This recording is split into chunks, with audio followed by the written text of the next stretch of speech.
What's up guys, welcome to the video. I'm Dan and welcome to the Last of Us 2 review. I finished the game like 2 days ago and I have some thoughts on it, and it might be surprising for some people who have watched the gameplay video, which is not a lot, but if you wanna watch it, there are videos on my channel, so go check it out. The people who have watched it, they I think know what my thoughts are on the game, and looking at this review, they might be kind of confused as to why I have changed my opinion. So I will get to that. I'll explain everything, all my opinions, all my thoughts about the video. Let me just go at it step by step. Initially, I wanted to make this review video right after I finish the game, because I thought that everything would be fresh in my mind and I could just lay down every single facts that I could. But I decided not to do that and take 2 or 3 days and just think about the entire game, how it was intended to be, and what I thought about the game in a very holistic manner. And I have to say, some parts of the game really stuck to me in a really different way when I played it and now when I'm thinking about it.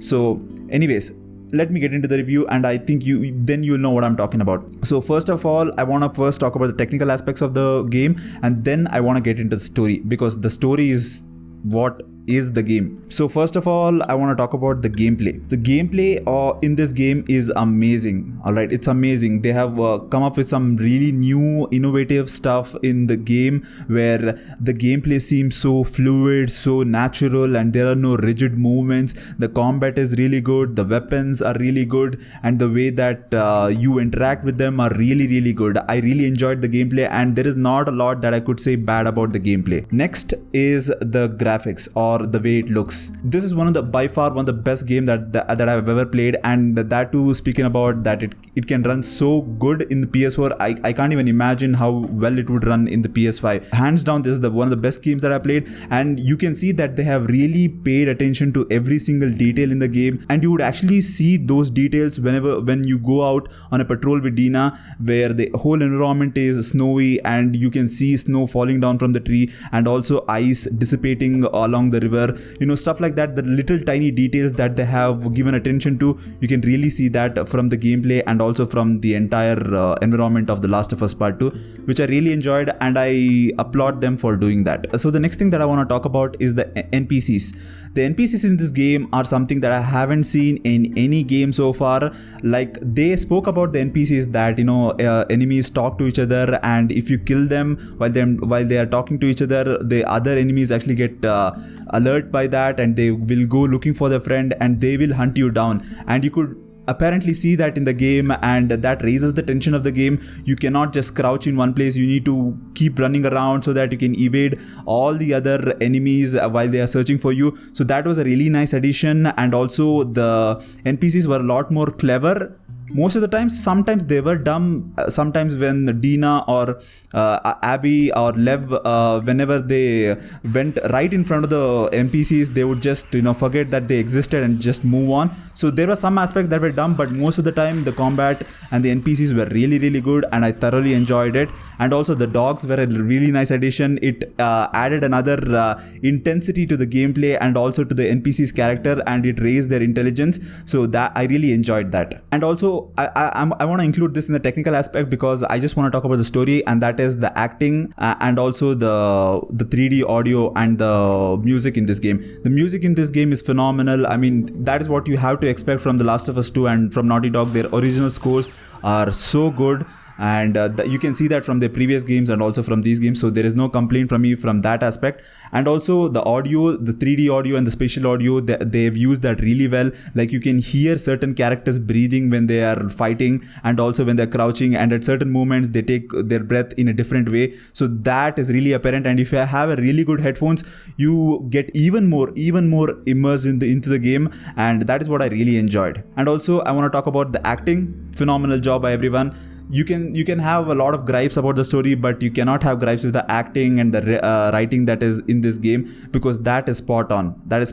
So let's get into the story. First of all, when it comes to the story, I know a lot of people are talking about that they should have never made this game, and they should have just let the first part be at it is, and they should have just made some other new game and not continued The Last of Us Part 2, because it was such an amazing game and it was so well rounded, and it was left off in an open interpretation, so that you could interpret it whatever the ending that you wanted to. And I agree with that. Like, there wasn't a need for a second game, but I appreciate that they took a leap and they made this game. So let's talk about the second game and the plot of this game. So the plot of this game is kind of a revenge story, but the game is more than the plot. Like, when you talk about the first game, the plot of the first game was two people looking for a cure or going about in a zombie apocalypse world.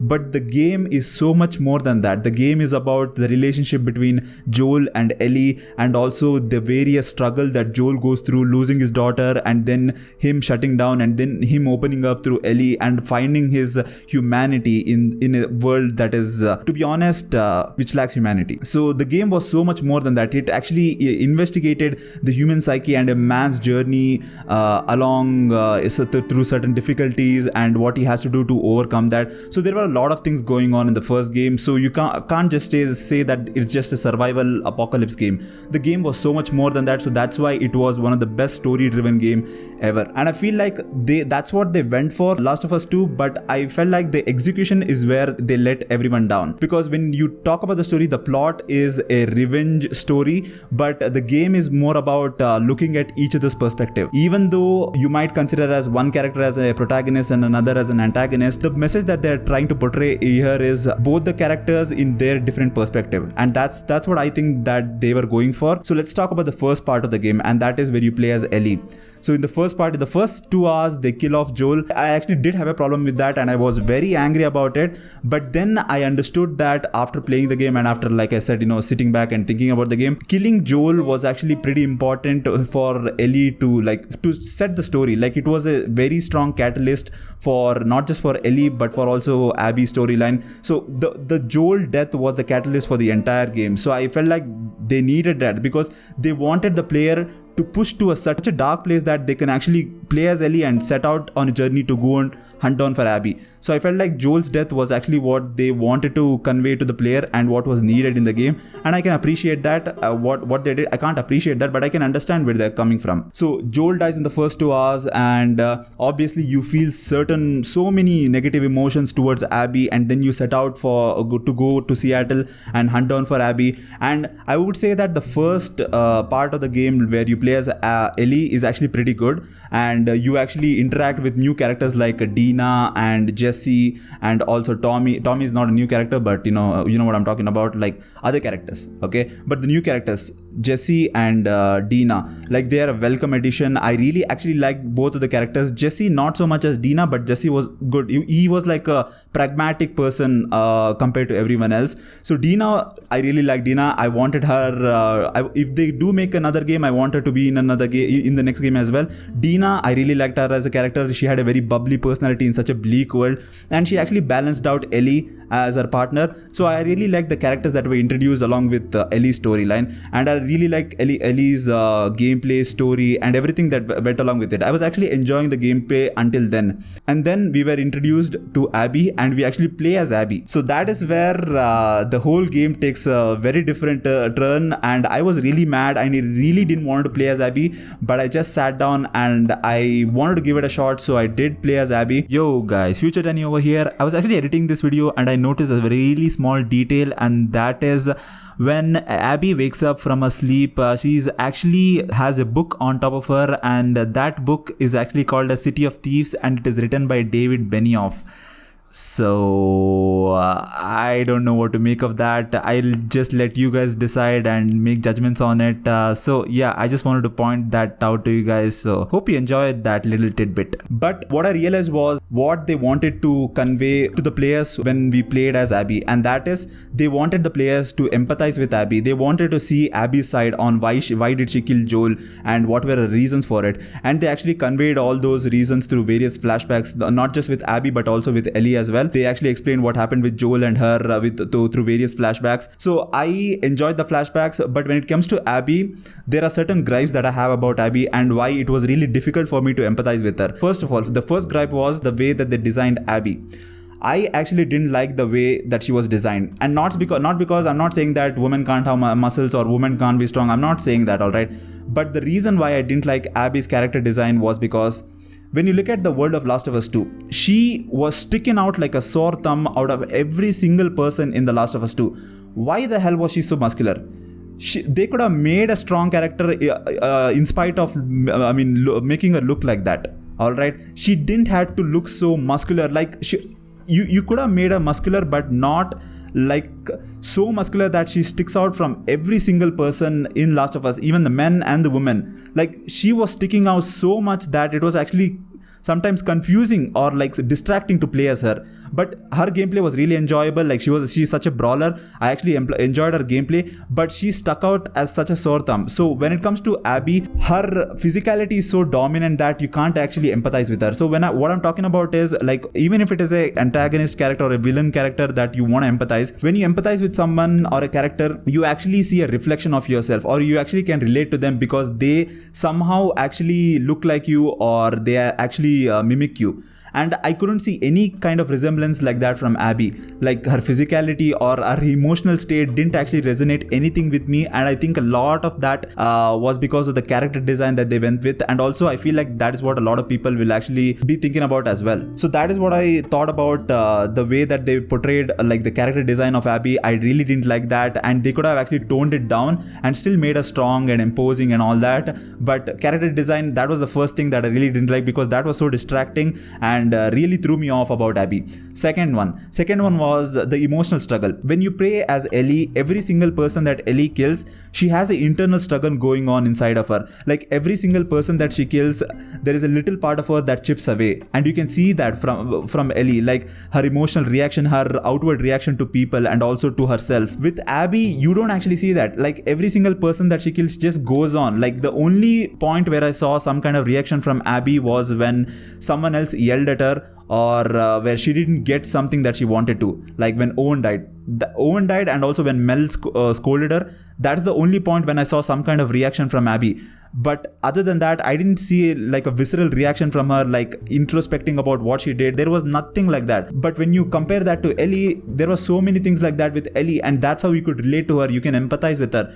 But there was nothing going on like that with Abby. So that's why it was very difficult for me to put myself in her shoes and think about why she did what she did. So that were some of the things that I had some of the gripe with. And also when it comes to Abby's storyline, some of the mission that the creators or the developers had put in were really unnecessary. The game was too long. They could have actually shortened it out a little bit, and they could have taken some of the unnecessary missions out. Like example, like going and getting supplies and going and hunting down Seraphites in the first part. Like I really didn't want to do that. I just wanted to get to Ellie. And I would say that some of the gameplay that I really did like from Abby's storyline was when you meet Lev. That's when Abby's storyline actually gets a little bit more interesting, because you get to know about Lev, which is a welcome addition from Abby's storyline, and you get to know about the Seraphites. And talking about Abby's storyline, like I really did not like any of the characters that Abby was associated with. None of the characters, none of her friends were interesting. Owen wasn't interesting, Mel wasn't interesting, Manny wasn't interesting, and even sometimes Nora wasn't interesting. I thought that there was some kind of a promise with Nora, but I really didn't think she was interesting as well. Like none of the characters except Lev were interesting. There was some stark resemblance to the relationship going on between Abby and also Ellie. Like for example, Abby was into Owen, but Owen was with Mel. At the same time, Ellie was into Dina, but Dina was with Jesse, like formerly. So there were some parallel storyline going on there, but the characters on this side were actually pretty good, so that you can actually relate with them and actually show liking to them. But at this side, they were so bland. There was no personality, so I really could not relate to any of them, or I couldn't even begin to like any of them. So that was one of my gripe with the characters with Abby's storyline. But Lev was a welcome addition. I really liked his story and his struggle that he went through. Like I could actually relate with that and actually see his vulnerability and how he went through the story. That was actually pretty good, and I really like that part of the storyline where he saves him and then goes to the Seraphite Island and he rescues him again. And then so those were actually pretty good. I felt like they could have added that and a little bit of Ellie and Abby, and then they could have just went to the end like at the theater and they could have finished the game. There was no need for us to go to the beach and then again like go to Santa Barbara. I felt like that was a little bit convoluted, but I still feel that it was okay for them to add all that, but they could have like cut off some of the missions here and there, and they could actually shortened up the story a little bit because the game was too long. It was too long actually. Summing up the story, so I felt like there are a lot of things that Naughty Dog wanted to to convey to us, and actually they took a daring move. Like what they wanted to do with the premise of the story, in my opinion, is they wanted us as player to experience both both of their perspective, both Ellie's and Abby's perspective, but the way that they executed it was actually not right. Like there have been movies who have tried this kind of, you might say, story. Like for example, there are many antagonist characters in different movies. Like when you talk about Avengers, there is Thanos, who most of the fans out there really like. When you talk about, there might be another characters like Joker from the movie Joker, played by Joaquin Phoenix. There were so many people who could have related to Joker and who loved that character.